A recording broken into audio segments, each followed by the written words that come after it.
Good afternoon, everybody. Once again, it is my pleasure to extend a very warm welcome to our webinar on agripreneurship, empowering, transforming, and designing the future through digital technology, which is revolutionizing the agricultural sector and empowering young agripreneurs to thrive in the marketplace. I'm especially excited about today's topics, which are no longer simply adding extra value to our current work, but are absolutely essential and which we need to embrace and integrate into our day-to-day agricultural practices. In this session, we will learn how innovations like precision farming, IoT, and data analytics are transforming traditional farming practices from market readiness, application of blockchain, which can provide traceability and transparency, and can be effective and efficient post-harvest management. Some of our panelists and presenters will share their success stories about how they leveraged digital tools to grow their businesses, and very importantly, to make a positive impact on the communities in which they work. Friends, we also want to hear your stories as well. One of the objectives of this series of webinars and the linkages we are creating is to establish platforms for our agripreneurs to describe the challenges they face and explore potential solutions to overcome their obstacles. We hope that the information which is presented will stimulate questions, but also insights into the future agripreneurship's role and the role of digital technology in shaping sustainable agricultural practices. The outcomes and outputs of our interaction must be transformative with contribution from all stakeholders, but with our very young agripreneurs as key contributors as we create new models and new partnerships. These engagements will deepen our understanding of new approaches and the practice of precision agriculture. Thank you for joining us as we delve into these topics and provide practical ways and resources to help you succeed in the dynamic world of agripreneurship. Let us empower and redesign the future together. Ladies and gents, I am delighted to once again introduce my colleague and new friend, Elizabeth Namaona, who did such an outstanding job at the first webinar. Elizabeth is a highly skilled international development expert who's passionate about developing and implementing effective agricultural policy and programming strategies. She's a specialist in gender, climate change, sustainable development, and governance. She's had a vast amount of experience with international non-government organizations and has an outstanding proven track record. We are absolutely delighted to welcome you again, Elizabeth, and look forward to your input and your moderation. Thank you, everybody. Thank you so much, Dr. Ludo, and thank you everyone for joining us again for this second webinar where we are focusing on digital technology and market readiness. Before I invite our panelists this afternoon, I just want to put forward some housekeeping issues. When the panelists, if you have any questions to the panelists or speakers, please hold them till the end. But there are some isolated speakers that after their presentation, we might be able to take their questions. If you feel like you're going to forget your question, please use the Q&A box underneath, and we should be able to take up your question and direct it to the person that you're referring to take it up. Once again, thank you so much, Elizabeth. With me this afternoon, I have three panelists very loaded ones. First panelist is Dr. Kante Bota, is the senior lecturer of the University of Johannesburg in the School of Business. Dr. Kante has more than 7 years of lecturing experience and has published several papers on entrepreneurship, small business, and digital transformation. She completed a joint PhD with the University of Johannesburg and the University of Amsterdam, with her synthesis digitalization on SMEs and business models. Kante is passionate about the endless possibilities of entrepreneurship, technology, and innovation. Again, she believes that the fourth and upcoming fifth industrial revolution is about more than just technology. It is an opportunity to help everyone, from students, graduates, leaders, policymakers, and people from all income levels and nations to create an inclusive society. Ladies and gentlemen, know that Dr. Kante strongly believes that all individuals can cultivate an entrepreneurial mindset essential to solving Africa's most pressing problems. So she's here with her positive attitude and tireless energy to motivate, support, and encourage us all here to work hard and succeed. Welcome, Dr. Kante. And our second panelist is Mr. Gilbert Banda. He is the Chief Executive Officer for Motivation Center for Africa's Transformation, MOCAT. He has over 24 years of professional experience in business and social development sectors. Mr. Banda has successfully trained and facilitated in various international and local organizations. He established and ran a business incubator, Center of Excellence for Business Training, Entrepreneurship Training, and Mentorship. In addition, he successfully set up and managed 2 nonprofit organizations. So Banda is the author of 5 books, by the way, on personal development and business. And my final speaker is Dr. Joseph Dzanja. He is an associate professor of agribusiness management at the Lilongwe University of Agriculture and Natural Resources, Luana. He holds a PhD in agriculture and applied economics from University of Wales in United Kingdom, a Master of Science degree in agriculture and applied economics, and a Bachelor of Science in agriculture from the University of Malawi.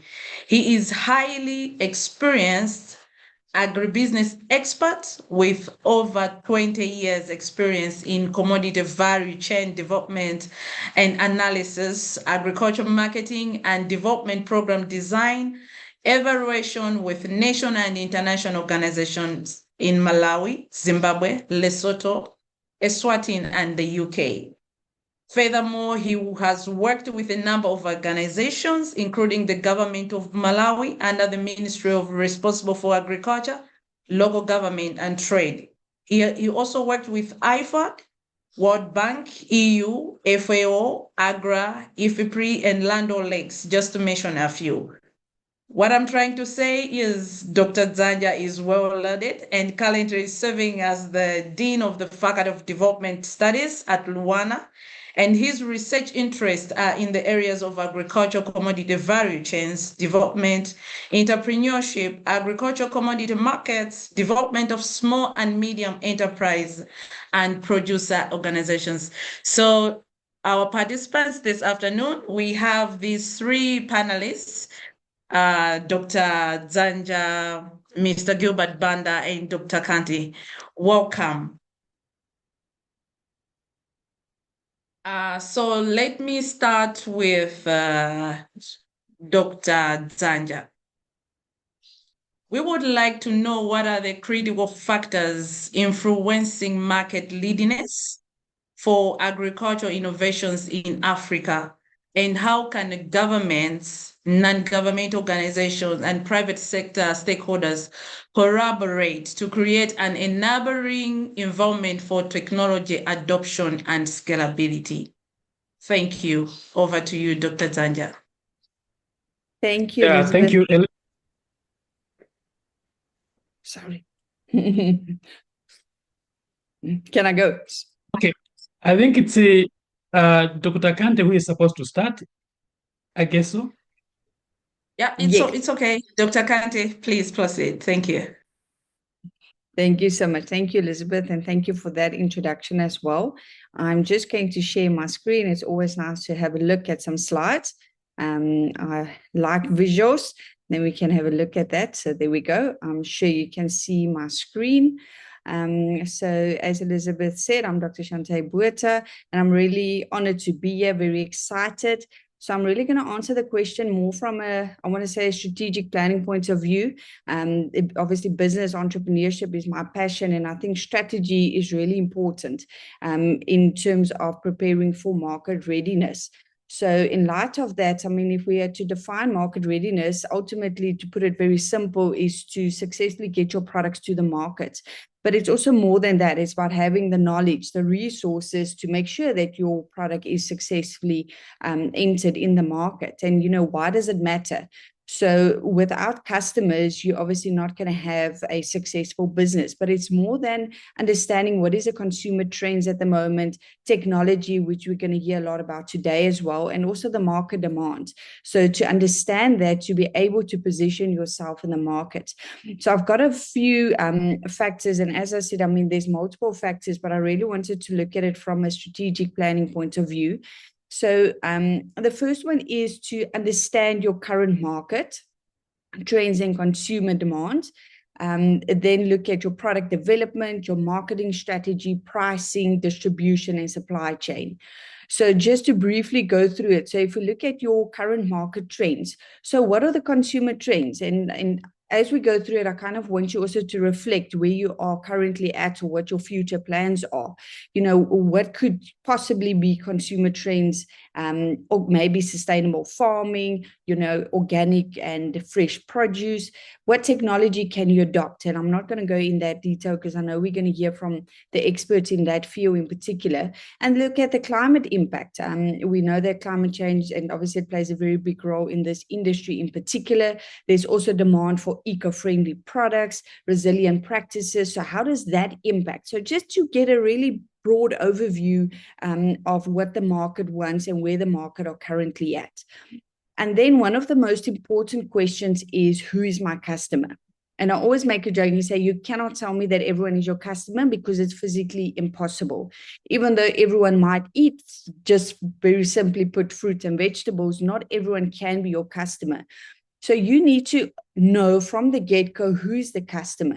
And perhaps you want to target a niche market. So if you have specialty crops, or you want to go for the organic and fresh produce, who will be that target market in particular? Because from the get-go, if you don't know who the customer is, it's very difficult to kind of accommodate for that, to make sure you are market ready.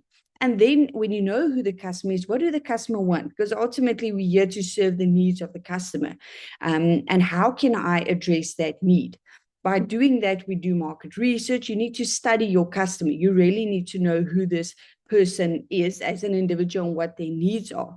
And then linking to one of the other slides that I'll briefly touch on is, how will I reach them? And I think that's also sometimes a big challenge in reaching the customer. So that's really, really important, is to know who is the customer. And then from there, we look at product development and differentiation. So how do I stand out? As simple as that. So if I ask you, what is your competitive advantage? What makes you different? And I'm going to use a South African example of one of our grocery stores. Let's say if I had to ask you, what makes you different from Food Lovers Markets or Woolworths or Pick n Pay? So whoever is in your country, a main competitor, will you be able to say what makes you different? Because I always say, why would a customer go to you and not to, let's call it, a well-known brand? So it's really important to differentiate yourself. So it can be through your organic produce, can be quality control, food safety. You can consider value-added products. What else could you offer that makes you different? So you really need to be able to answer that question, because if you don't know what makes you stand out, how will the customer know what makes you stand out? Then if we look at our marketing, so marketing is key, and it links with what makes me stand out, because you need to build an identity. You need to create that identity in the mind of customers. You need to sell yourself. People need to know about you. And we obviously in this digital age, how can you use digital marketing to position yourself? So that's really important, to identify those strategies, to say what can work, and also what's cost effective given where you are at with your business. And through this digital marketing, you're telling a story. So what story are you telling the customer? How do you involve the customer in your journey? And there's different and quite interesting ways in how you could include the customer in your process to make the customer feel part, because value creation for the customer is key. The customer wants to feel that they belong, and that creates customer loyalty. So your marketing is really, really key in making sure that you actually are market ready. Then some of the other, obviously, is your pricing. It's always quite difficult. I mean, your financial readiness. How do you determine the right price? How do you get financial, or how do you feel financially ready? So you can look at your competitors for pricing, but of course you're in a different position than your competitors.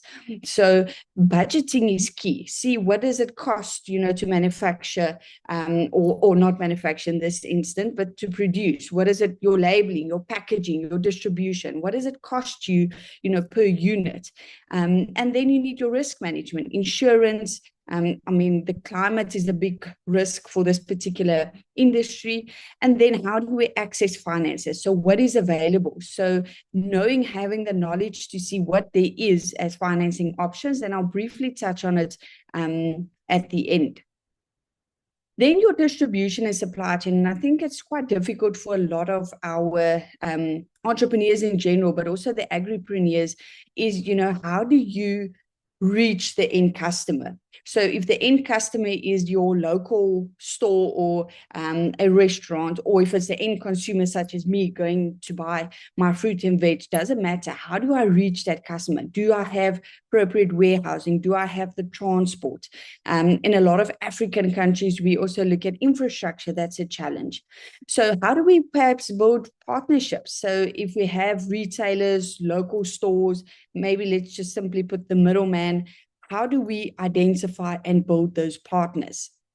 And then to just briefly mention, technology can also play a key role here if we look at blockchain. But I know we're going to hear some interesting things on how we could use technology. So your distribution, and I'm really taking it from the entire value chain, very short input, kind of your transformation all the way to your output. And then to answer the last part of your question, Elizabeth, really is a key word, and I want to summarize, is collaboration. Collaboration really is key. If we look at from government point, we need supportive policies. We need proper infrastructure across Africa. Our transport. We look at crime rates of, truck thefts, hijackings. These are realities that we face in Africa. So storage, affordable internet, things that we can't just take for granted to think that everyone's got affordable internet. So if you want to sell via a mobile app, which is a great idea, but who's the target market, and will that work for the target market? Then our NGOs, they can provide hands-on training for agripreneurs for business skills. The same with the private sector, to get them in, to provide training, development to run a business kind of successfully. Then NGOs can help to advocate for grant funding. So your funding is really, really important. So, and then if we look at the private sector, we always say we rely on government, but it's important that we collaborate with private sector. Private sector have got a lot of resources. So they can, for example, perhaps develop your tech solutions, which currently there's a lot available, but is it affordable for your agripreneurs? Your financing options, so digital wallets or micro insurance, things that can cater for the need for an agripreneur. And then joint initiatives. I mean, we definitely collaborate. We need to hold hands. So by establishing your public-private partnerships, data sharing platforms, even though with one another as competitors, yes, we're competitors, but we also there together. We're kind of facing the struggles together. So we need to hold hands to some extent where we share information to help one another, because that also is a different collaboration and a different value add in itself. So that's just in a very short summary, because I know we don't have a lot of time, and I'm a lecturer, so I like to talk. So I'm more than happy, as Elizabeth said, to take some questions. But that's in a nutshell, from a strategy or more business point of view, what I think can help one to get market ready. So the business side of things. So that's it from me. Thank you, Elizabeth.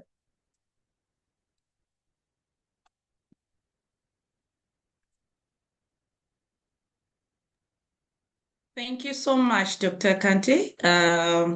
So, ladies and gentlemen, that was Dr. Kante with her presentation on entrepreneurship, empowering the future. If you have any question, please, either you raise up your hand now, because she has got limited time with us. Actually, it's an honor to have her. So you can either raise your question, your hand, and ask directly, and you switch on your camera. Do we have anyone?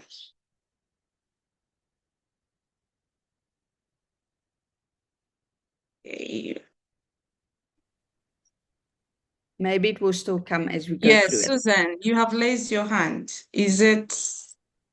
Please go ahead. No.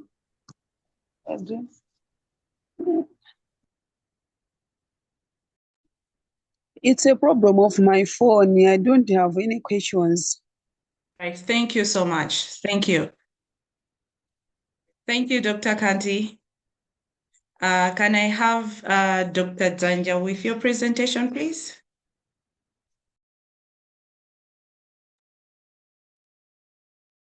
Yeah, thank you, Elizabeth. Let me share my screen.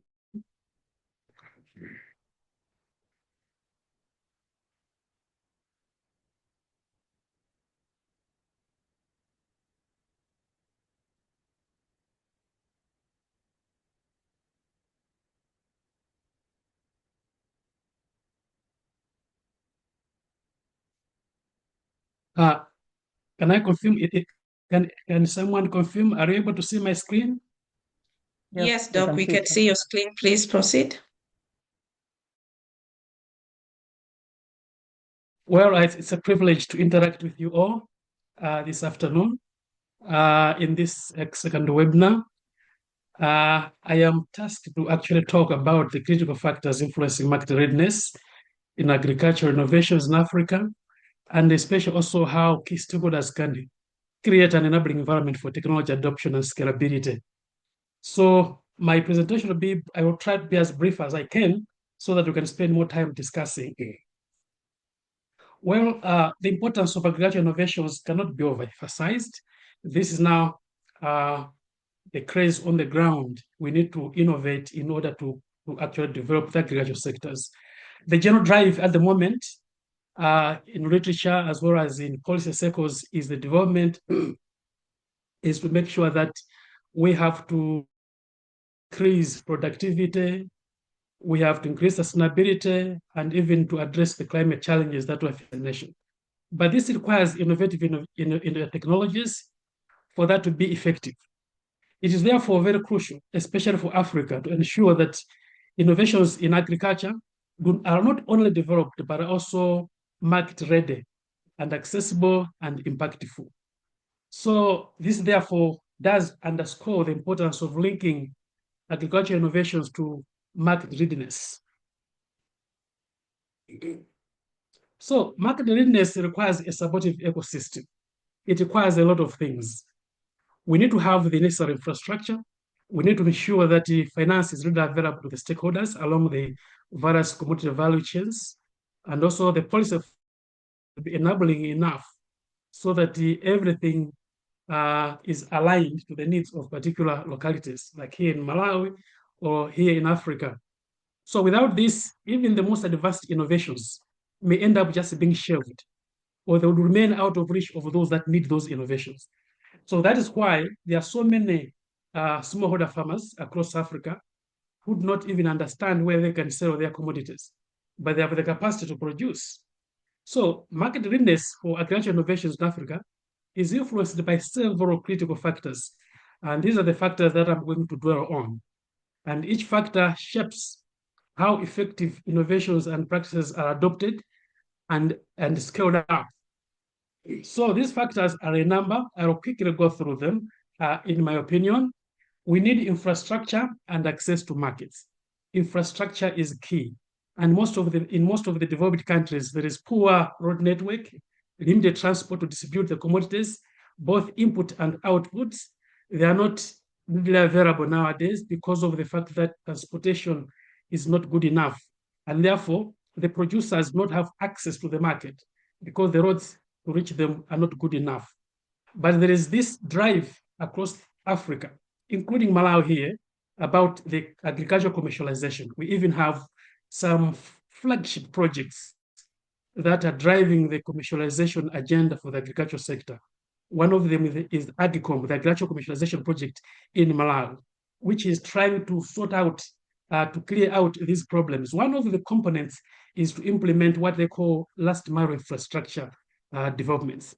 They promote irrigation, they promote water sanitation, they promote roads and bridges and many other infrastructure developments across the country. So this is the way to go, but we need more of these, not only here in Malawi, but across the whole country. The other issue is storage and processing facilities. Produce in Africa, and especially here in Malawi, we do incur lots of post-harvest losses because when we produce, we don't have adequate technologies, proper technologies to store the goods for a long time. So there is lack of adequate storage and processing infrastructure, and that's actually increasing post-harvest losses. As we know, most of the agricultural commodities are perishable, and therefore they need to be handled with care. But such kind of technologies to actually keep the commodities, to increase the shelf life of the commodities, is not really available to the producers. Cassava, for example, it's very perishable. Tomatoes and all the horticultural crops, very, very perishable. We need specific technologies that should be able to increase the shelf life of these commodities. And in so doing, the producers or some players like traders in the value chains can actually sell their commodities without incurring major post-harvest losses. There are also, as an example, the drive to actually make sure that farmers do have a structured market for their commodities. One of this is the warehouse receipt system across Africa. We have got an example here of the commodity exchange platforms where farmers are supposed to sell, or even traders are supposed to actually transact their commodities through these systems.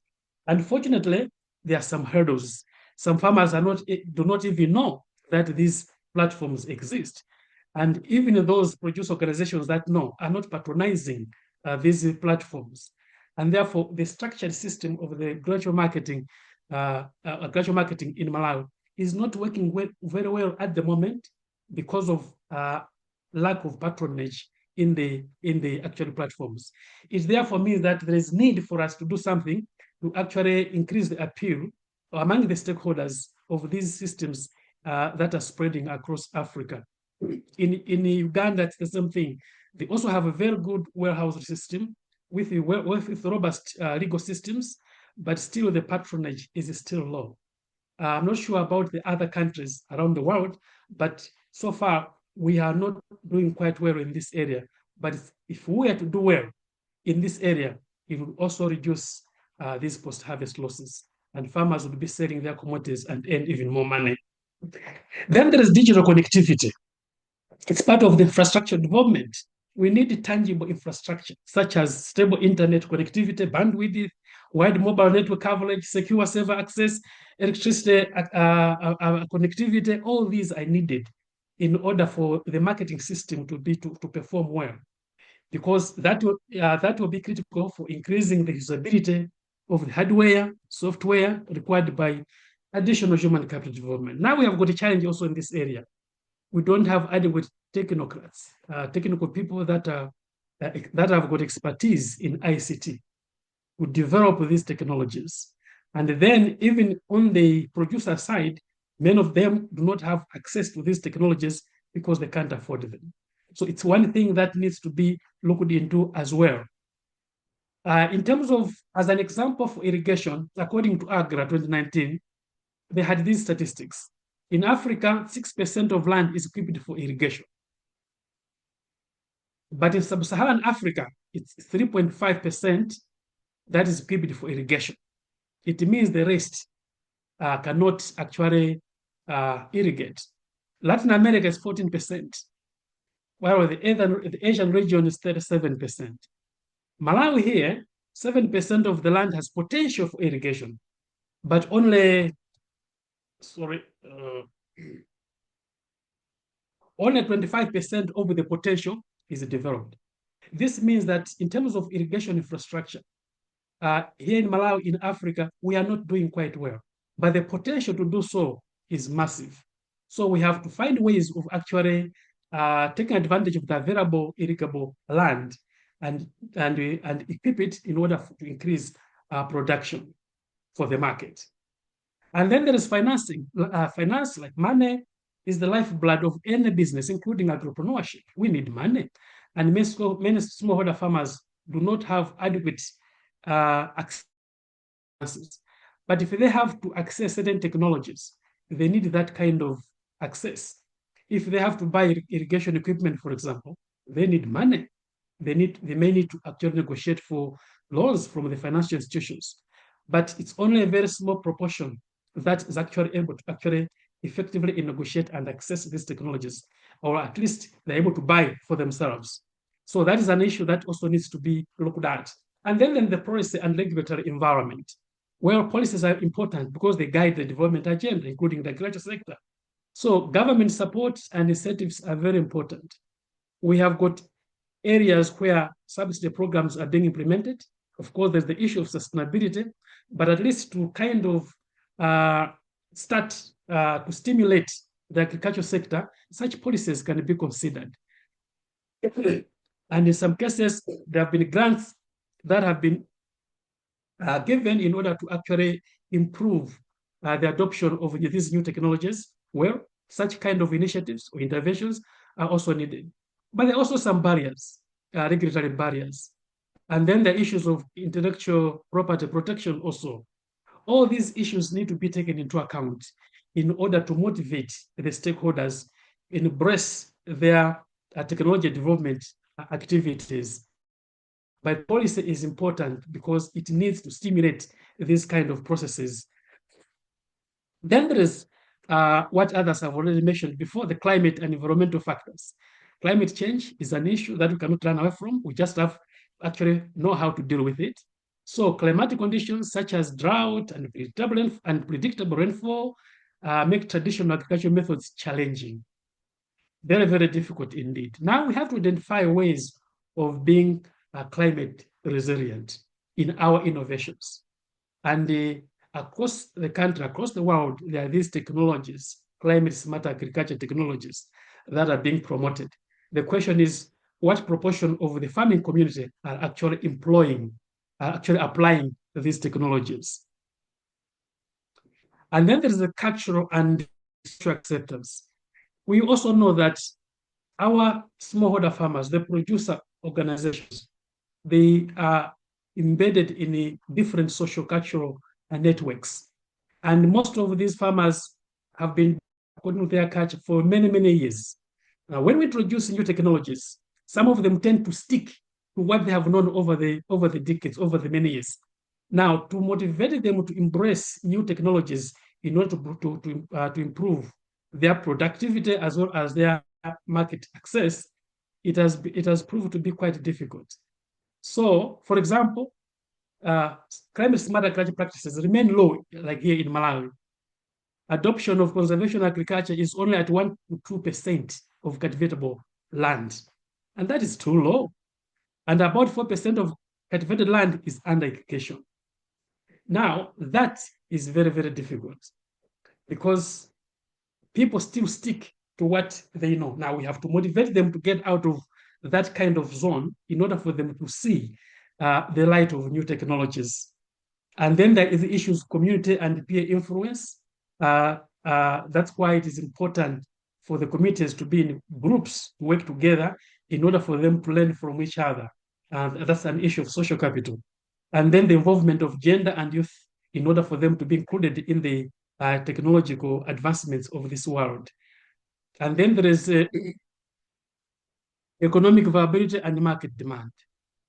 The farmers should be able to produce commodities that are on demand.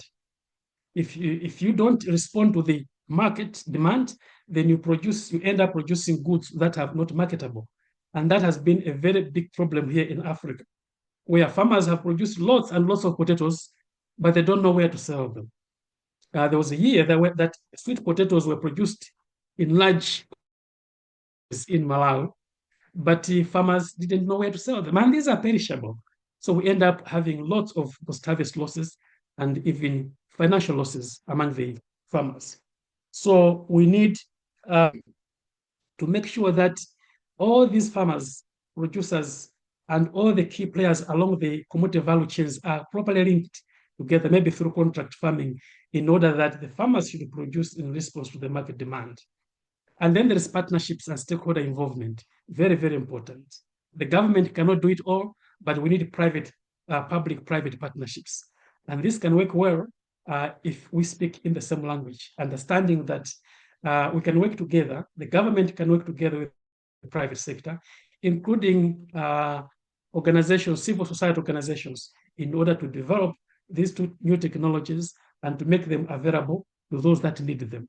So the NGO and donor support are part of that mix.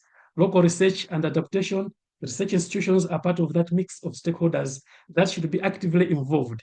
It's a network of stakeholders who work together to make sure that technologies are available for those that need them.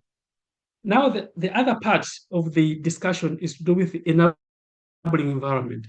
How can these stakeholders, therefore, work together in order to bring about an enabling environment for agricultural technology adoption and stability? Well, an enabling environment is important.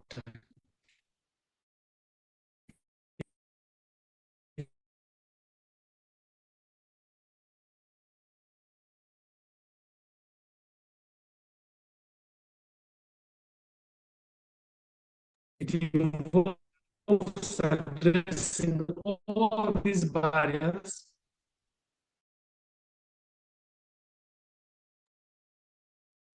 Dr. Zanja, we seem to have lost you. Supporting structures, as I mentioned earlier, and to be enabled a mix.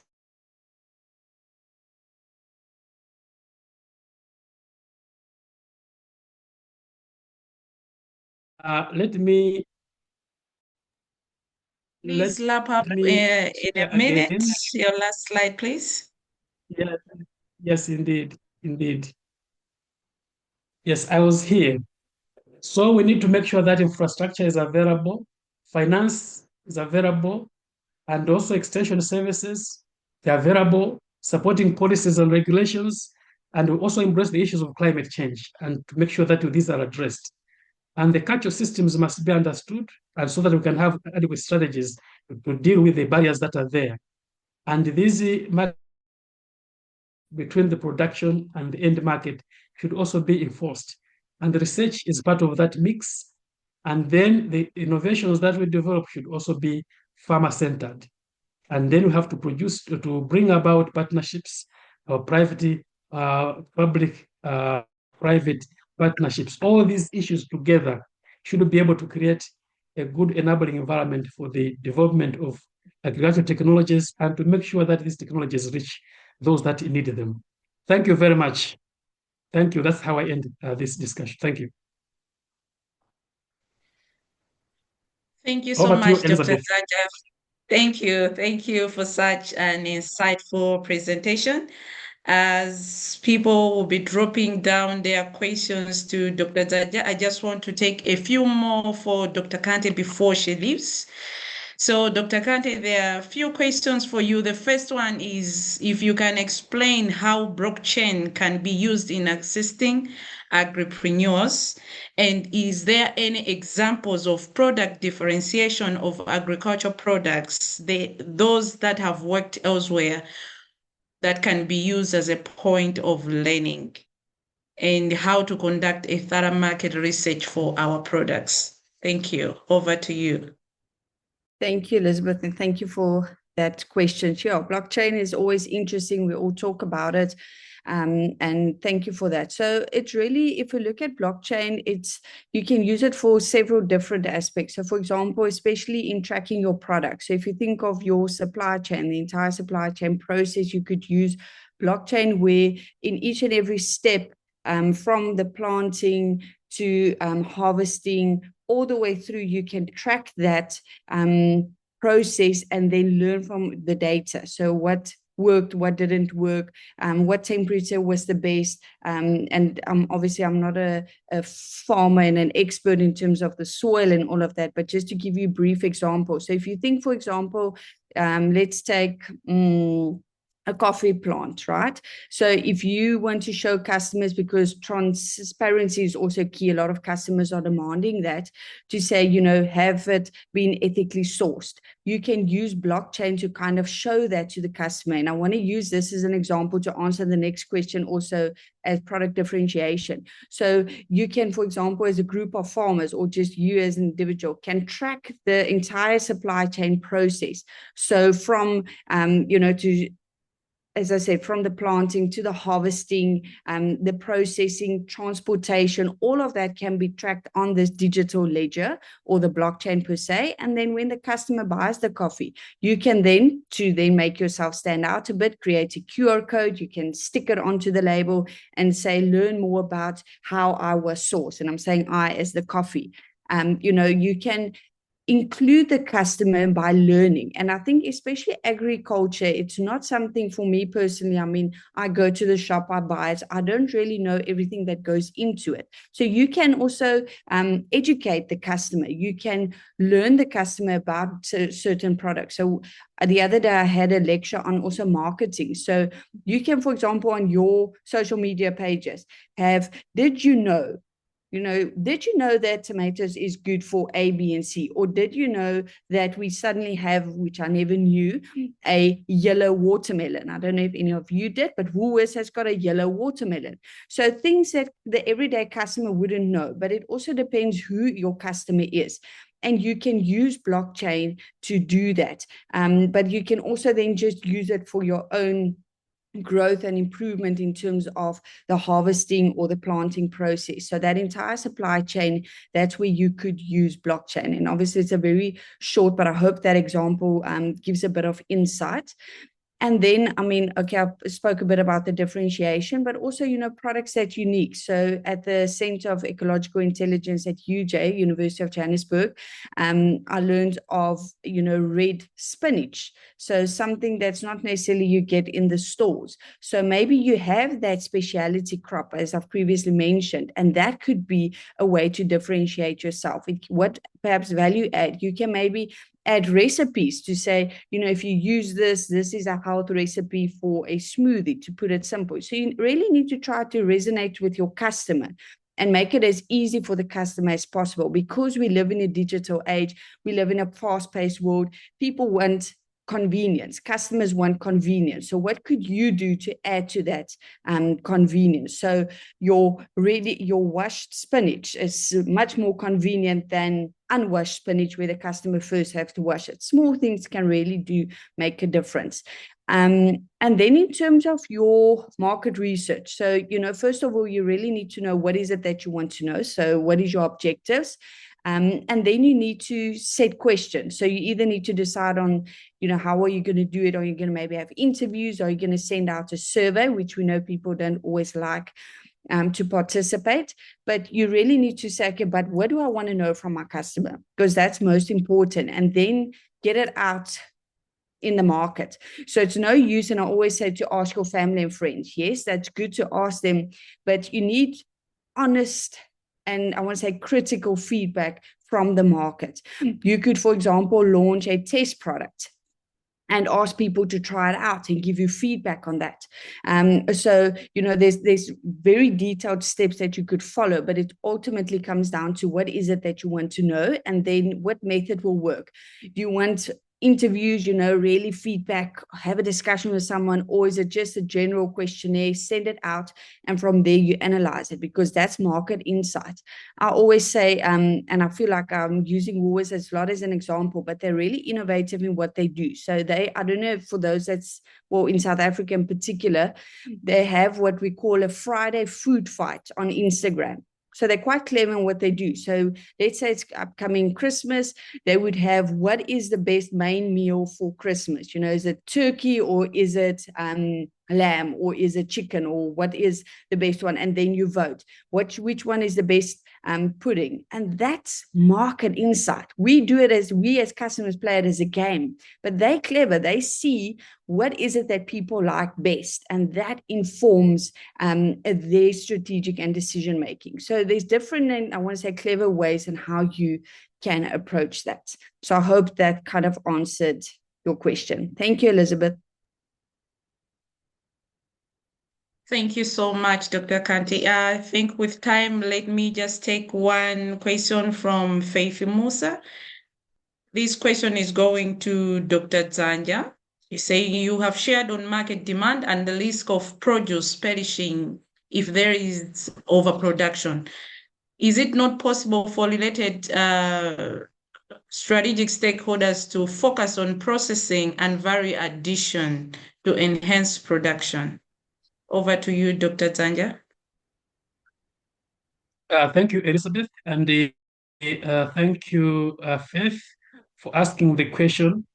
Indeed, validation is very important. The problem is that we have very little validation across our agricultural commodities in the country. There are a lot of factors also that are influencing whether groups of farmers are value adding or not. It's an issue of technology as well, access to the processing equipment that they need for them to do the value addition. So yes, it's an area that we need to deal with, because without that, then we shall continue incurring these post-harvest losses. Nowadays, we have got, as I mentioned earlier, some development projects that are promoting value addition among smallholder farmers in their produce organizations. Maybe if you end up in a situation where now many of the agricultural produce that we produce will be value added, and that would be good for the farmers, because then they're going to earn more, and we are going to significantly reduce this post-harvest losses. And that's how I can respond for now. Whether that is adequate, I'm not sure, but over to you, Elizabeth. Thank you so much, Dr. Zanja. So now, because of time, I have to jump into Mr. Gilbert Banda. We would like to know how can digital technologies can be strategically deployed to address the unique challenges in Africa agriculture, particularly in improving productivity, market readiness, and climate resilience across smallholder farming communities. Thank you.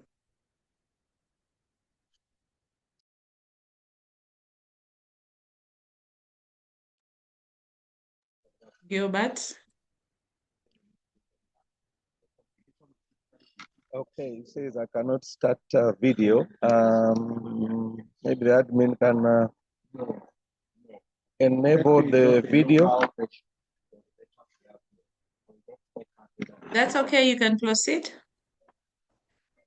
Okay. So thank you very much for the opportunity to be able to interact with all of these smallholder farmers, academicians, enthusiasts in digital technology coming from most of Southern Africa, I presume. And today I can see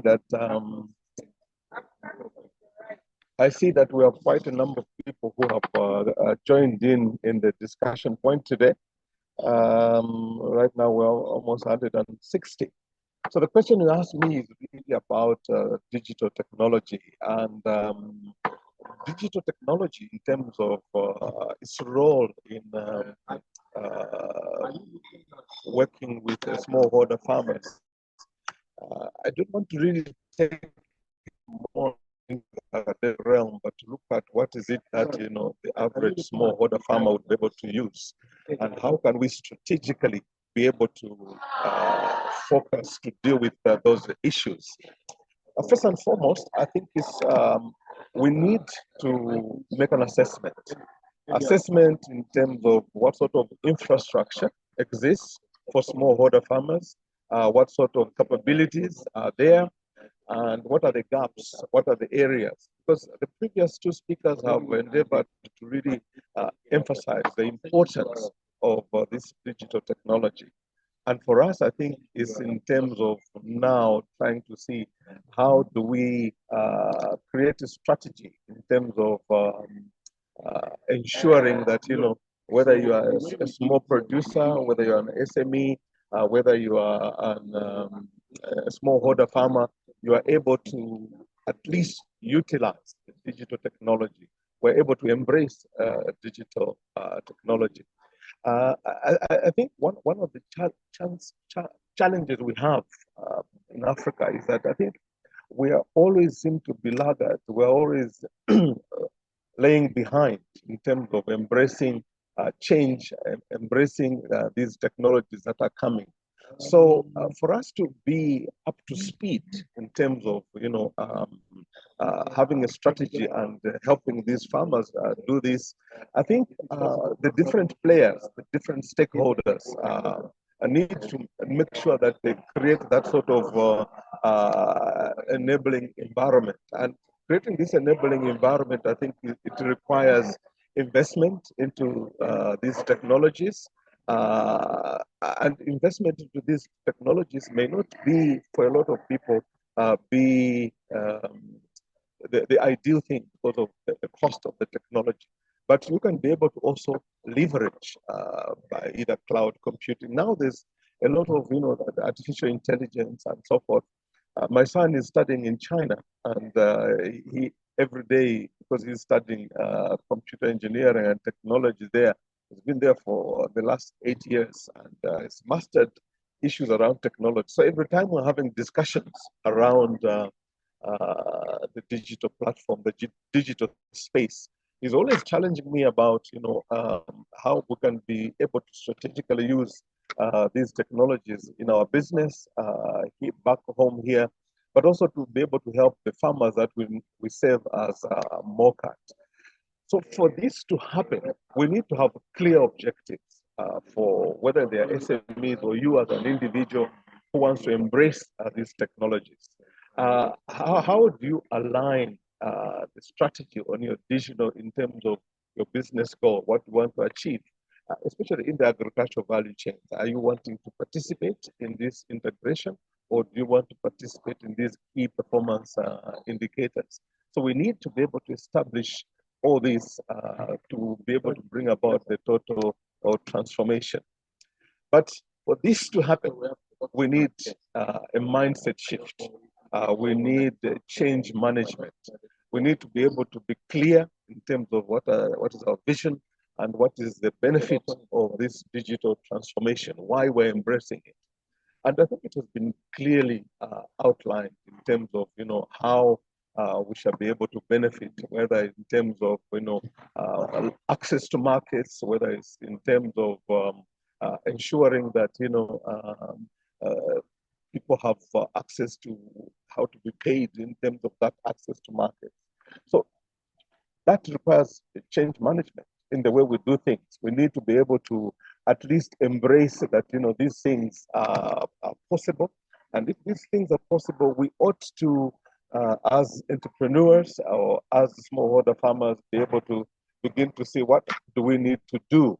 And for me, it's about aligning our business goals in terms of how far we want to work. We just came from a program where we're talking about how export ready as Zambian entrepreneurs were the symposium. And it was amazing that, a lot of people, in terms of readiness to export, thought really export is almost like the way you do business locally. And for most of those, we thought, well, because you don't seem to be export ready in terms of understanding what is required for you to be able to export. You may need to be able to be first a local champion to ensure that, you are able to utilize your resources to first master your local market before you go out there to go into the export market, like the UAE markets. So I think for most entrepreneurs, we need to ensure that they manage and master change. But also, in closing, I want to talk about collaboration, partnerships. Most entrepreneurs, because you don't have the investment, and I think Dr. Zanja there also mentioned quite a lot in terms of NGOs, forging strategic partnerships with either technology providers. I think a lot of them want to have uptake of their technologies. So you need to be able to forge those strategic partnerships, but also collaborating with industry peers. If you have people that are in the same business as you are, whether you are on the input side of the technology, or you are on the processing side, or you are on the distribution side, how can you be able to have this collaboration with industry peers and so forth, but also participating in creating these ecosystems? Because I think if we create ecosystem, we're able to know who is who in these agricultural value chains. It will help us to be able to deal with all those issues. But lastly, I think for us to embrace technology, for us to be able to deal with issues to do with digitization and so forth, it requires first from governments to be able to allocate sufficient budgets for digitization. I know that, for instance, in Zambia, we have got Smart Zambia. The government is doing everything possible to invest in that. So allocating sufficient budgets, if you are as an entrepreneur, you need to be able to allocate sufficient budgets in that. Just this afternoon, when I was coming to this event, there's a colleague of mine who runs a business called Asta Minds, and she was saying, well, I need 1,000 entrepreneurs who want to digitize their businesses. I'll be able to give loans up to 5,000 kwacha for them to invest in technologies that are enabling them to be on the digital platform, whether it's in terms of, creating places where you can trade, or creating ways in which you can be paid and so forth. And, she's looking for 1,000 entrepreneurs that would be willing to get those loans so that we can take most of our business on the digital platform, because I think we are remaining behind. So there are people now who are really thinking that I think we need to take the bull by the horn by beginning to start investments in SMEs, in smallholder farmers, in business houses, to ensure that they are embracing these technologies. So we need to also Last word, please, Gilbert. Last word. Pardon? The last word, yeah, that's my please. last slide actually. But once we are able to understand that, it will be important for us now to ensure that we look at where the funding opportunities, whether it's from NGOs, from banks, from entrepreneurs like the one I was talking with before coming to this event, so that we're able to make the right investment in the digital space. Thank you. Thank you so much. That's an author for us, speaking a lot of insights. Thank you so much, Gilbert. At this moment, ladies and gentlemen, may I call upon Daniel Abraham, the Executive Director for Vukani International Partnerships. This is an NGO, an Israeli NGO tackling global food and nutrition insecurity with Israel's agriculture experience, expertise, and innovation. Over to you, Danielle. Thank you.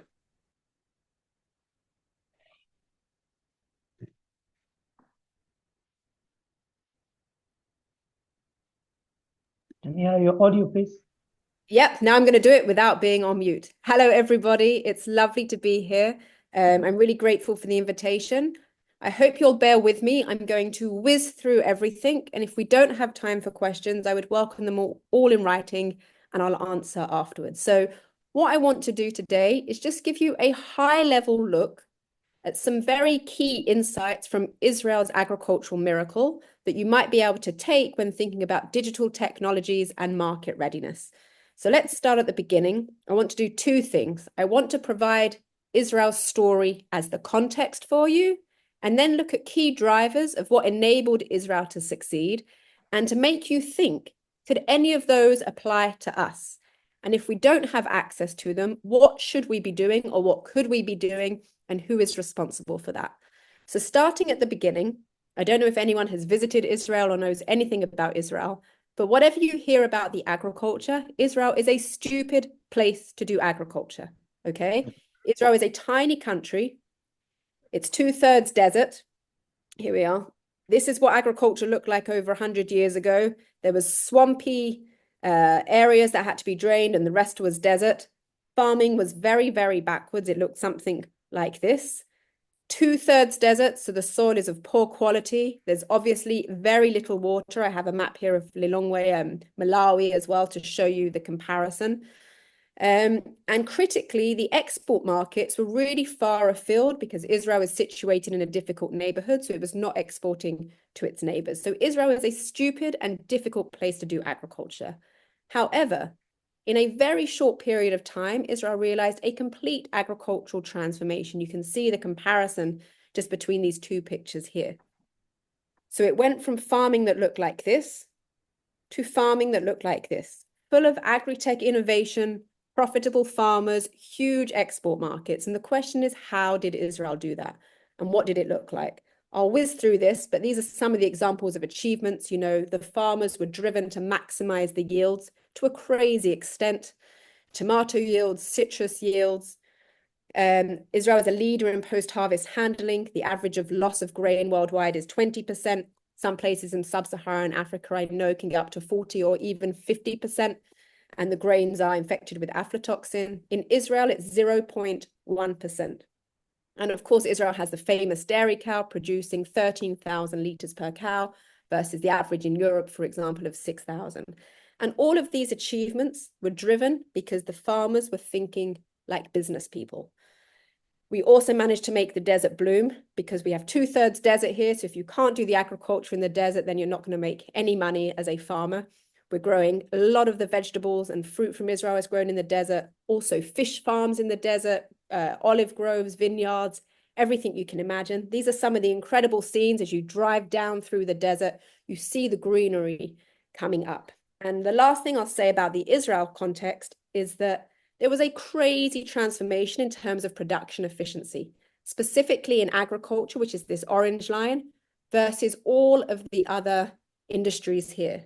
And that is because there was a dedicated and strategic focus on how to improve production efficiency, because of course, that is your bottom line as a farmer, as a business. Now, the second part of the story, and I do apologize for whizzing through so fast, is what enabled Israel to succeed? And what lessons could you take from that when thinking about your own agribusiness success? Now, we could spend a long time on these. There are 5 key drivers of success. I'm going to focus on these first 4 that I want to talk to you about, just to spark some thought amongst you all. The first thing I want to say is I have a bug with a lot of the narrative around food security in sub-Saharan Africa, you know, whether it's with all the different international organizations.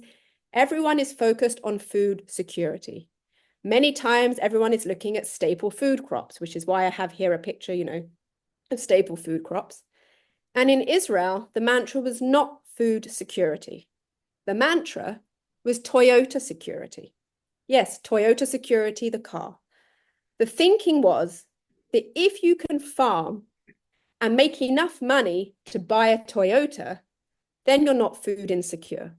But if you're working very, very hard and manage to increase the yield of your maize by 50%, you're still quite likely to be on the edge of food insecurity. So we must think Toyota security, which means we must treat agriculture as a business, which means you must be driven by the market. In Israel's early days, when it started, some bright spark walked into the Prime Minister's office and the Minister of Agriculture and said, I've got a brilliant idea. Israel should grow cotton. So at the first few decades of Israel really grew cotton. And then they realized it's not so smart. We don't have that much water. We were not competitive enough. And so they shifted from cotton to flowers.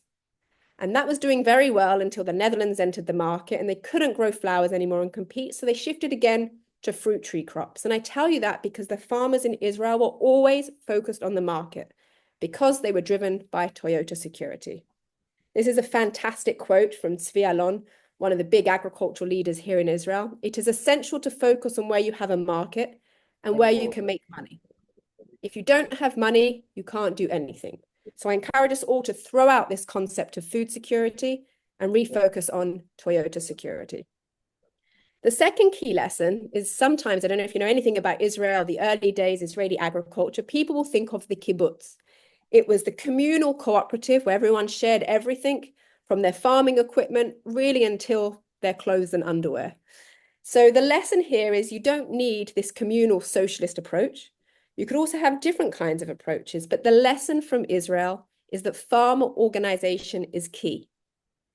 It's very, very difficult to survive as an independent farmer, a smallholder farmer or a medium-sized farmer on your own, because it's very hard to compete effectively in the value chain. And to succeed, you must be connected to larger units of production, whether that's to purchase fertilizer or perhaps to offtake, whatever it may be, to negotiate. So, for example, in Israel, they had lots of different organizations, whether they were private farms, the kibbutzim, the moshavim, which were more privatized versions, and yet they still came under the Israel Farmer Federation. And they had marketing boards. And so it wasn't the individual farmer that negotiated with Marks and Spencers in England for a deal. No, they brought the farmers together and they had an authority that represented them. And they were much more powerful like that. In addition, it encouraged collaboration between the farmers. They did not see each other as competition. They saw Spain and the Spanish farmers as competition. And that encouraged a level of farming to rise across the board. Okay, how did the farmers succeed in Israel? This is a long lecture on its own, but there's a special secret to Israel's success. We call it the Golden Triangle. It's what you see here. Farmers, and I don't see this anywhere really in Sub-Saharan Africa yet, are placed in the middle of the triangle. And around them, you have applied research and development. So not scientists sitting in a lab doing some theoretical things. You have scientists in a lab doing applied science and scientists in the field doing applied science. You have the extension service and agronomists in the private sector. And their whole goal is around the farmer. And there are two goals. The first one, solve every single challenge facing the farmer. So if you're a farmer and you're out there, you suddenly have a new pest, you don't freak out, you go to the Golden Triangle. You pick up the phone to the top professor in the country, he visits your farm with the agronomists and with representatives from the private sector, and together with the farmers, they create the right solution. They didn't then go out looking around the world, they did it in Israel together with the farmers. The second goal, so the first one is to solve every single challenge. The second goal is to identify solutions so the farmers could access new markets. And this is very important. Okay, and I want to give an example of that. I'm going to move because we're very short on time. Before sharing the example of solutions for new markets, I want to introduce something which characterizes all Israelis and all Israeli farmers, really. There's a very big entrepreneurial mindset here. We call it the pioneer mindset, where people don't believe that anything is impossible. And this, to sum this quote up, we said nothing is impossible until we prove it's impossible. And that's from one of our local R&D stations out in Israel, working with farmers to solve their challenges. There's this notion here that even though we have 2/3 desert, okay, so we'll find a way to grow in the desert. So this is the story of how the Golden Triangle found a solution for farmers. The farmers identified a brilliant market opportunity in Europe for basil, the herb, in the winter, because it was too cold to grow. They said, if we could only produce basil in the winter, then we'd have a fantastic market. However, in the north of Israel, it was too cold at night. So they went to the R&D stations, they went to that golden triangle, and the farmers and the innovators together thought about what they could do. And they came up with a very, very simple solution, which was to take plastic polythene bags like this and to fill them with water. First, they laid them down. And so during the day, they absorb the heat from the sun. And at the end of the day and the night, when the temperature cools, it emits the heat. Sometimes when laying them down, like you can see through the basil rows, it wasn't enough. So they also practiced standing them up. And now Israel has a thriving basil market from northern Israel during the winters to Europe in the summer. And that just shows the pioneer mindset. They could see an opportunity. They knew they had to innovate and find a solution. It doesn't always have to be technology, really tech. This is just plastic and water. And they brought the whole system together to do it. Okay, I've run out of time. Maybe I have 1 minute, but then I really have to go and I'm so sorry. So thank you so much.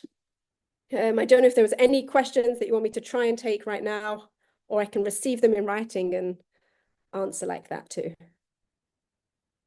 Thank you so much, Danielle, for such insightful experience. And it's well speaking to the southern region, Africa kind of farming that we have.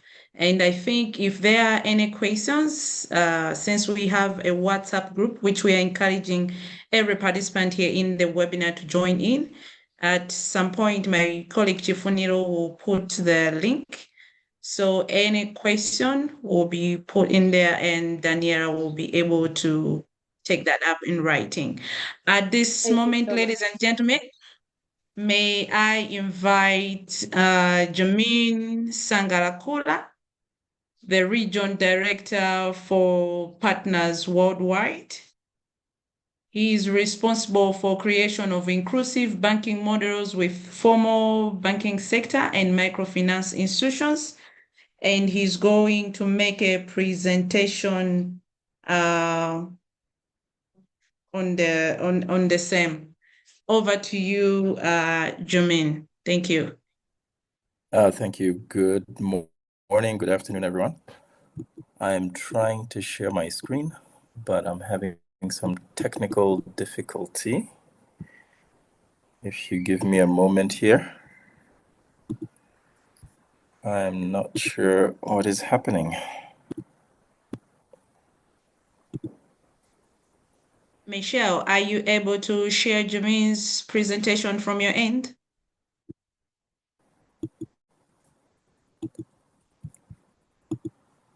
Yeah, Michelle, can you help me out? Thank you. Thank you very much. Yes, sorry about that. So good morning, good afternoon, everyone. We've lost that, but as Michelle is getting that together for me. So I'm sharing on this topic, but looking at it from an ecosystems and value chain approach. Our organization, Partners Worldwide, we focus on three things on the Africa region. Access to affordable capital as an impact investment organization, access to markets and access to technology. But we're driven by three questions that are pinned up there. We didn't invent these questions, we just apply them. So we first ask ourselves, what is the problem we're trying to solve? And for who? The who is important. And how do we roll out that solution? And how is that solution monetized? Next slide. So a practical case study for Zambia. So we set out to resolve issues surrounding the soya value chain. The problems that we identified around the soya value chain was lack of inclusion of smallholder farmers within that value chain, exclusion in markets for the same smallholder farmers, and of course the unemployment that comes with that. So the solutions for us is investing in the soya value chain, and I'll get into that in the next slides. Then investing in business ecosystems and building financial systems around them as well. This all starts with a mapping exercise where we map the ecosystem in which the farmer operates. Then we map the value chain and then we map the finance around that value chain. Very important. So next slide.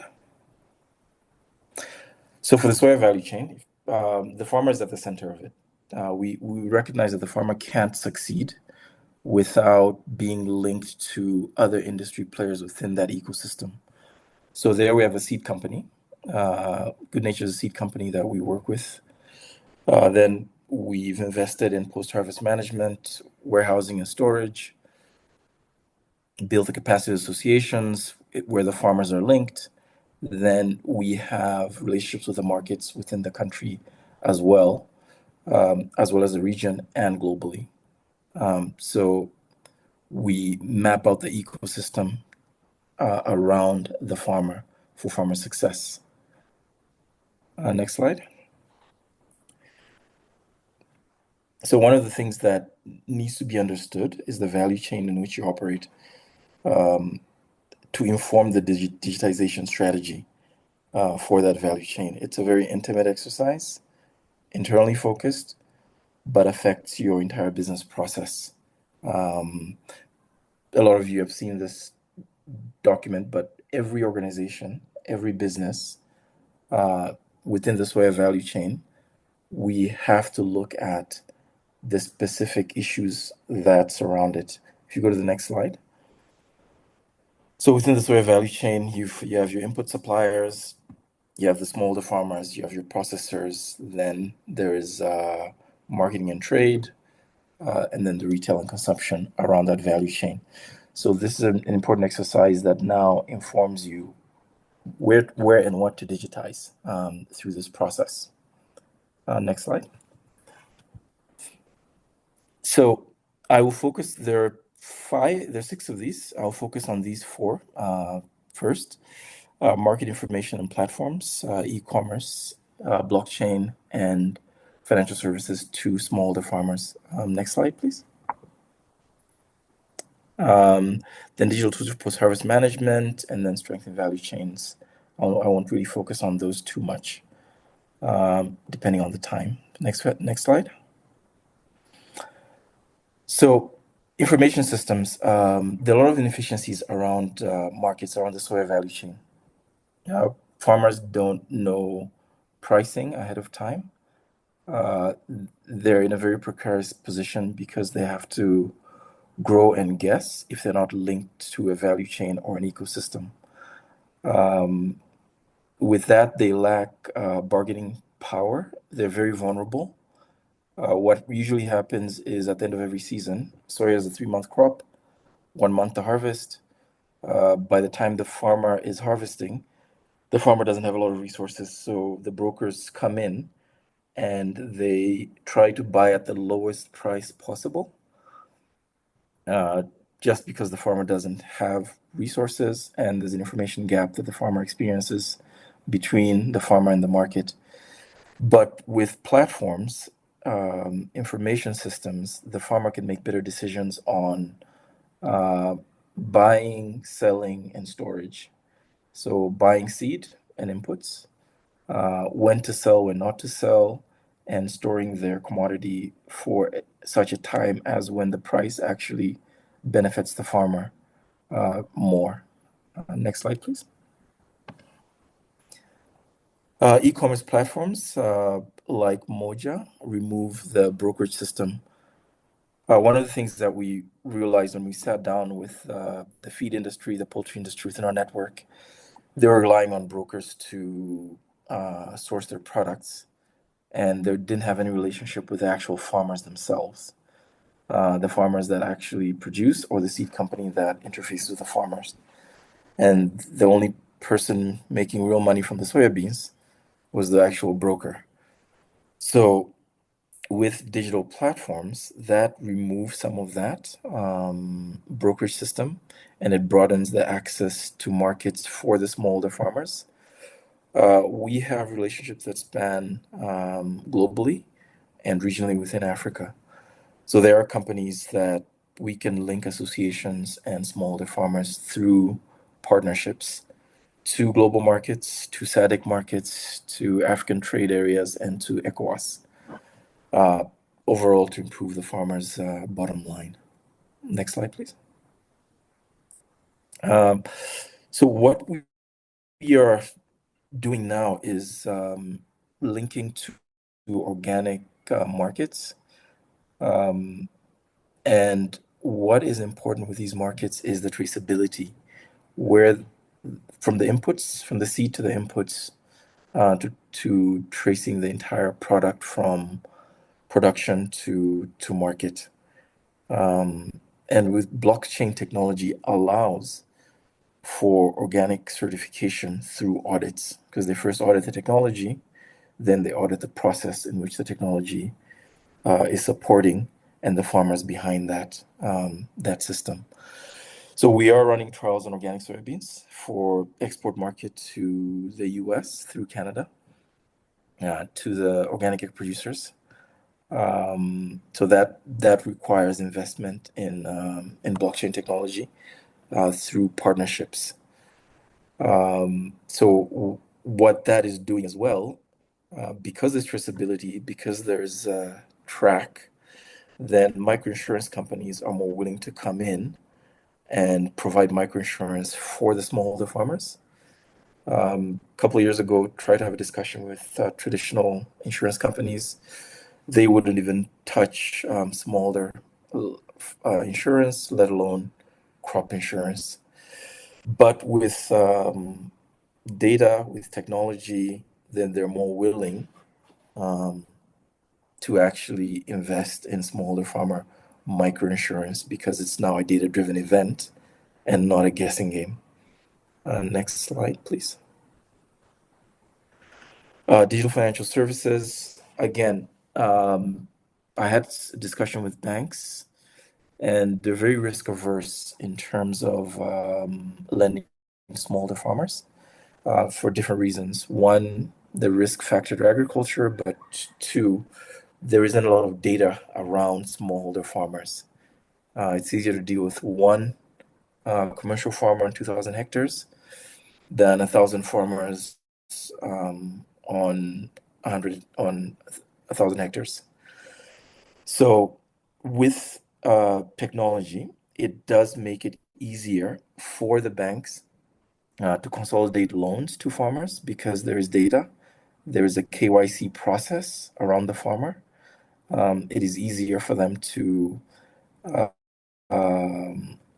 collateralize loans against the tech and the information around the farmer. Then, of course, financial transaction mediation through digital financial services. There's a lot of integration, API integration around mobile money, M-Pesa. We use that a lot in Southern Africa, Momo in Zambia with MTN, to integrate payment platforms, mobile money into payment platforms to deal with country payments, but as well as cross-border payments, because some of these systems are transversable across regions.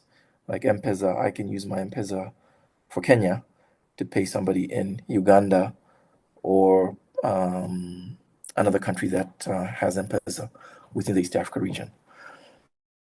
So thank you. I think I've taken less than 10 minutes. Thank you so much, Jermaine, for a great presentation.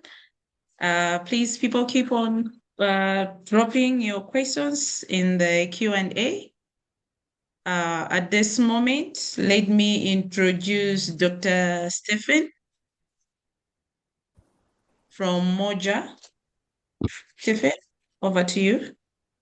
Thank you, Elizabeth. It's great to be with you all today. And really, we hope this particular part of the presentation can be a very practical way to tie together most of what we've heard today. We've, over the course of the last hour, we've heard a lot about enabling environments. We've heard about the importance of providing a market-driven approach, the mentality that Daniela spoke about. And what Jermaine just talked about in his presentation about the brokerage system and how important it is to get beyond that is really how we understand things at Moja. But in order to do a practical demonstration, I want to just give a few very brief comments about the importance of digital transformation. Digital transformation really has the potential to greatly improve lives and economies as a whole. It can reduce poverty, it can boost human development, it connects people across vast regions, whether they be rural regions or urban regions. Through digitalization, individuals can gain access to e-learning, e-commerce, and digital finance, all things we've spoken about this morning. And businesses, even small, new agripreneurial businesses, can enter new markets, which create new job opportunities and support the local economies. Digitalization is very important. But despite its promise, digital infrastructure remains inaccessible for many, especially in Africa, because broadband access is costly and often inaccessible. Many development programs, and some of which we've mentioned this morning by various speakers, are just simply unable to fully meet the large-scale needs of these communities, which of course hinders economic growth and empowerment. To close that gap, a scalable digital platform that meets the diverse needs of users is absolutely essential.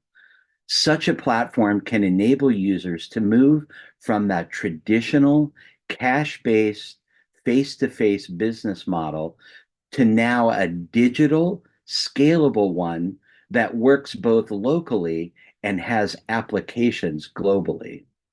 This shift, this digitalization shift, can empower communities to participate in the broader economies, which then support sustainable growth.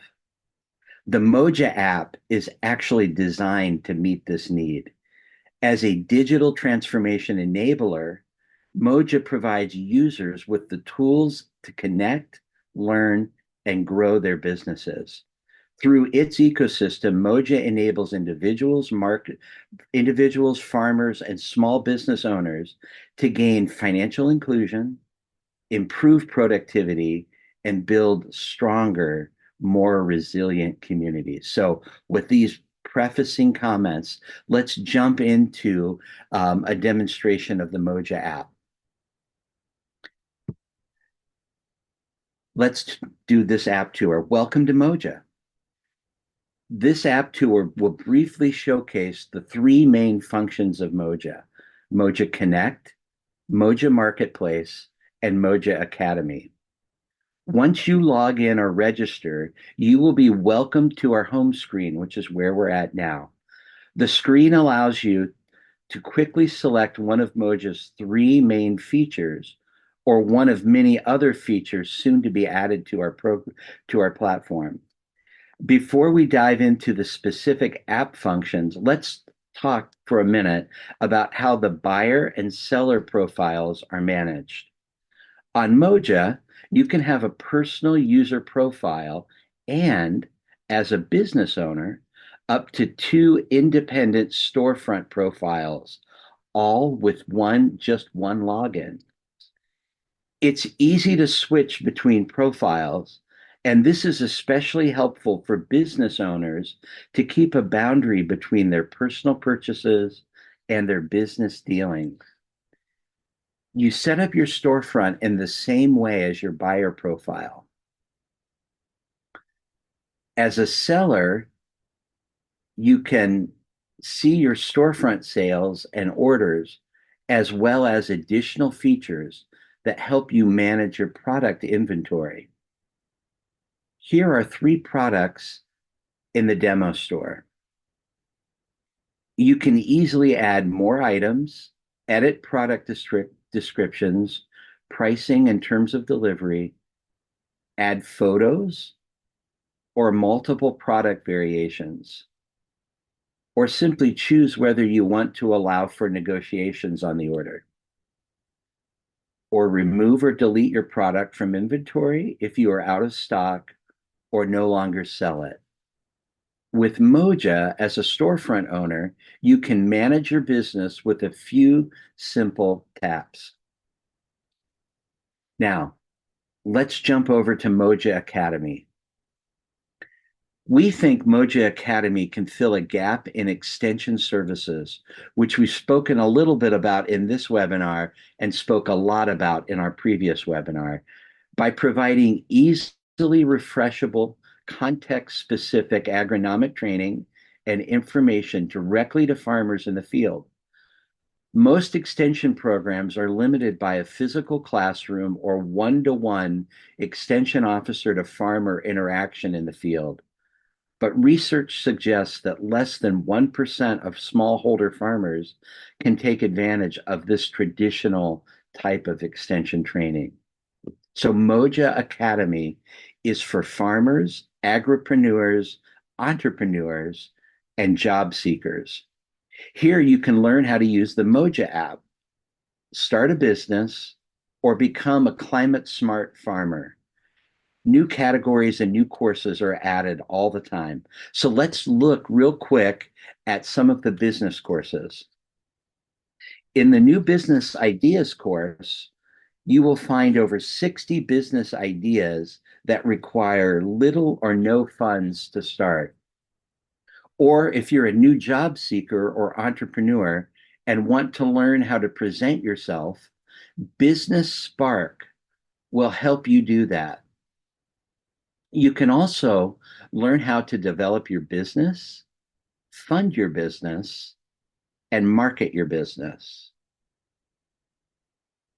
If you are an agripreneur, you'll find courses designed to make you a climate smart farmer, such as this introductory course on soil, ways to maximize soil health for better crops. You can see here that the user has already started this course and has completed 2 lessons. At any point in time, learners can go back and review a lesson they have previously completed or just pick up with the next lesson. Now, let's check out Moja Connect. Moja Connect has 2 main features. First, it is where all of your messages to any buyer or seller are accessible in one place. And it's a powerful social networking system that allows users to quickly build a trusted network and expand their marketing reach. Here you can search for people, connect to buyers or businesses, see the networks they are a part of, whether they own a business, and if you have any shared connections. You can also request to add them as a connection or send them a message within the app. Now, the third major component of the Moja platform is the Moja Marketplace. This is where market linkages can be created within the Moja Marketplace. Market linkages are vital for the economic empowerment and sustainability of smallholder farmers across the region. Digital marketplaces provide better access to markets, as we've already seen. They improve income stability and encourage higher standards and diversification. Market linkages lead to significant improvements in the livelihoods of smallholder farmers. Really, this is what Daniela was getting at with the Toyota security idea. Moja Marketplace allows users to find the products they need while providing close connectivity with the seller. While we could shop in multiple countries, we're going to head over to Ghana for this demo because Moja hasn't launched yet in South Africa.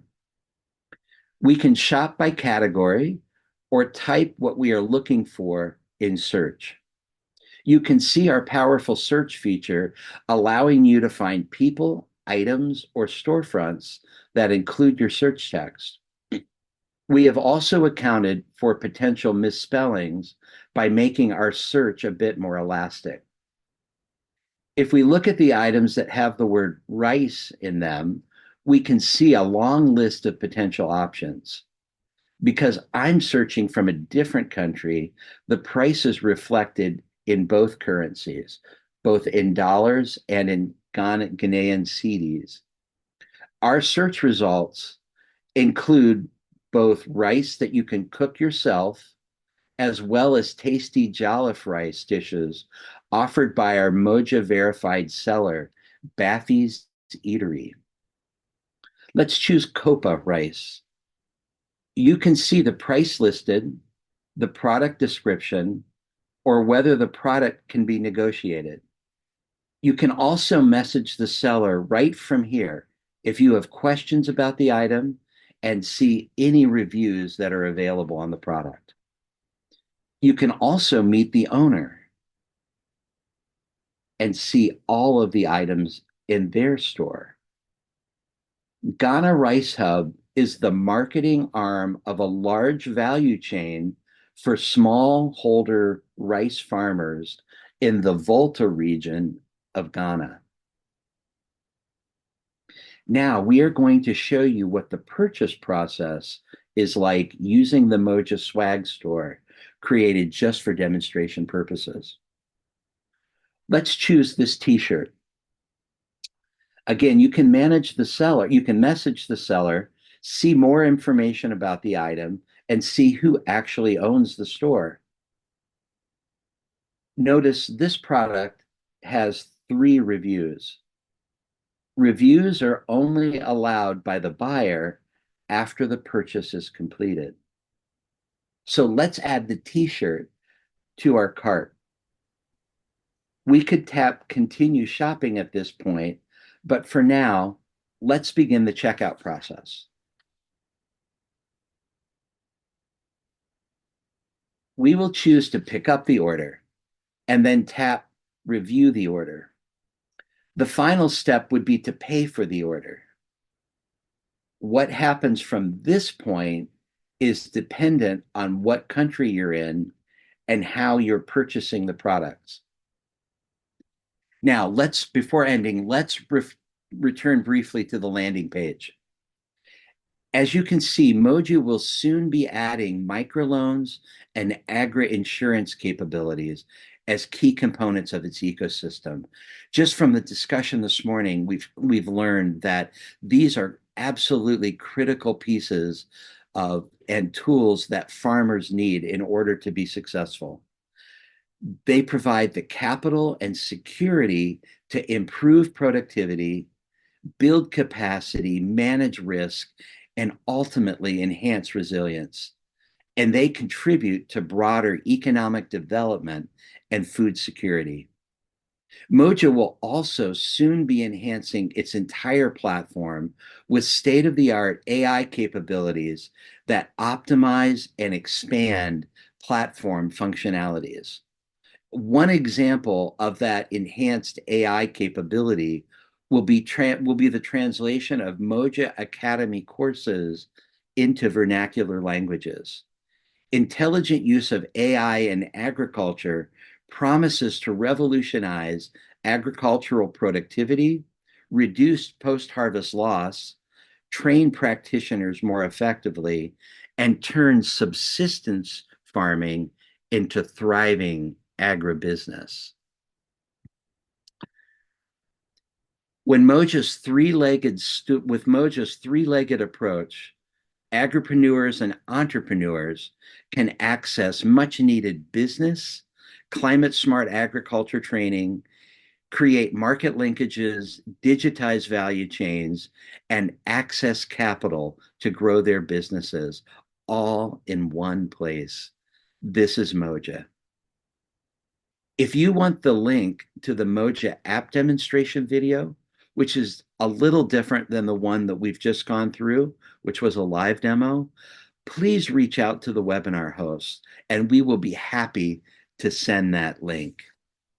Thank you, participants and speakers and panelists, and thank you, Elizabeth, for the excellent moderation. Thank you so much, Stefan. for the great demo. I think people will have a lot of questions. So since we have already posted the link in the for the WhatsApp, please, ladies and gentlemen, let's do that. As I'm finalizing, let me invite Chifuniro. Chifuniro, are you ready? Our Farmer and Development Entrepreneurship Catalyst for the Calis Invest and Consult. Over to you, Chifuniro. You have 5 minutes. We are already late. Thank you.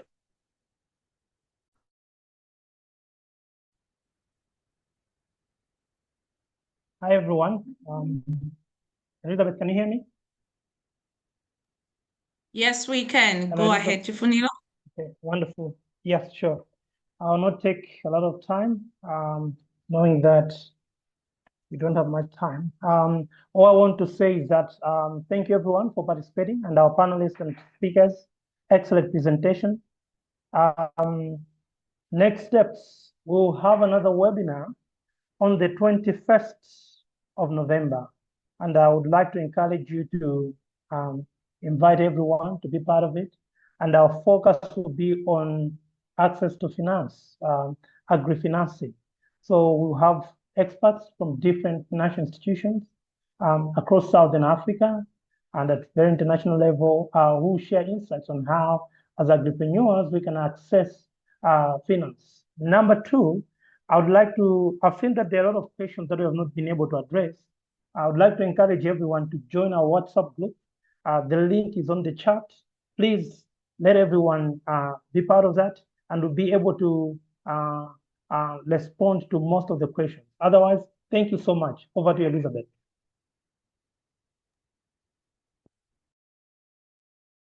Thank you so much, Chifuniro, and thank you everyone for joining in. May I hand over back to Stephen for the closing remarks since Prof. Rudolph, I think, is out now. Thank you.